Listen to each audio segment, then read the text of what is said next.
ከእናቴ ከጣፈጥ ብርቄ ከአባቴ ከአቶ አያሌው ዳርጌ በተረገዝኩኝ በ18 አመቷ ነው የወለደችኝ። በ18 አመቱ በተረገዘ በ18 አመቱ ይሄ ልጅ ተወልዶ ከዚያ በኋላ ተወለደ። ይሄ ልጅ ወለደች ጣፈጥ ምናምን ተባለ። እንደው ይሄን ያህል አርግዛ እንደው በ18 አመቱ ተወለደ። ከዚያ በኋላ ክርስትናው ሁላንት ስንል በቃ ክርስትናውን ተስንል ማለት ነው ልጁ በቃ ገመም እያለ ይሄ ነገር አሁን ለዓለም ራሱ እስካሁን ያለ መቅረቡ በጣም ሰው ጠፍቶ ነው ማለት ይቻላል። እነሱም አሁን ነው አካባቢው እነዚህ ለሚዲያም ቅርብ የሆነው እንጂ እሱም አልነበረም እንደነገራችሁ። ስለዚህ ሴትዮዋ በጣም የተጎዱ ናቸው 18 አመት በማርገዛቸው ማለት ነው። ስለዚህ አሁን ግን ስታውል ልጁም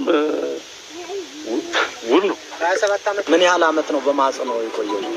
18 አመት። ታሪኩ ብዙ ነው ወዳጄ፣ ታሪኩ ብዙ ነው የዚህ ልጅ ታሪክ። ሌላ ቆርጦ እንዲህ አድርጌ እሷ የእሳቸው ልጅ ናት። ማይበር ጠርታኝ ሂጅ ምስር ሰታን እንዲህ አድርገን እንለቅማለን እሰትዬቱ ጋር ያን ሰፌድ ስጥ ቢለው በእግሩ ምስሩ ገደ። ይኸው እሷ አለች በተወለደ ምን ያህል ጊዜው ላይ ነው? አዋዲ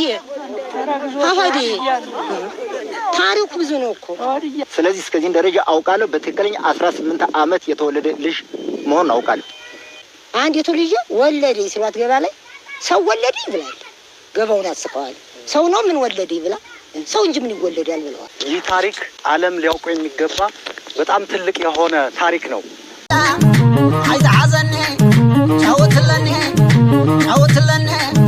ከዓመፀነ ተረጉም ወኔ